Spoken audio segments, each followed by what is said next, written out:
রসিক জন না হলে, রসিক কেমন? না যিনি কৃষ্ণ রসের রসিক, কৃষ্ণ ভাবের ভাবুক, সে ছাড়া অন্য কেউ এই রস আস্বাদন করতে পারবে না। হরিবল হরিবল, অপরাধ দেবেন না। এখন করার কীর্তন হচ্ছে কি জানেন, কে কতটা নাচাতে পারে সেই কীর্তনের এখন নাম ডাক।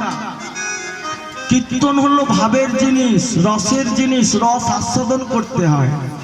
শুধু বাহু তুলে উদ্দণ্ডভাবে নৃত্য করলে কীর্তন ভজন হয় না। কীর্তন হলো ভজন। কেন? এখানে মহাপ্রভু নববীরা ভক্তির প্রচার করেছেন। সর্বপ্রথম বলেছে শ্রবণ, শ্রবণং কীর্তনং বিষ্ণু শরণং পাদ সেবনং বন্দনং অর্চনং দাস্য সক্ষ আত্ম নিবেদন। কীর্তন আসরে বসে আত্মনিবেদন করতে হবে যে হে গোবিন্দ, সারা জনম আমি তোমার নাম করতে পারি না, আমি ক্ষণিকের জন্য কীর্তন আসরে এসে তোমার নাম শ্রবণ করছি, এছাড়া আমার আর কিছু জমা নেই। কি গো, 2 লাখ টাকা ব্যাংকে আছে, মরে গেলে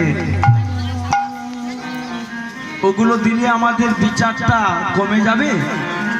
আমাদের বিচার করবে কে? কে বিচার করবে? যমরাজ। আমরা কি করছি সব কিন্তু লিখে রাখেছে চিত্রগুপ্ত। আমরা কে কি কর্ম করছি সব লেখা রয়েছে। বিচার হবে যখন এই শ্বাসটা চলে যাবে।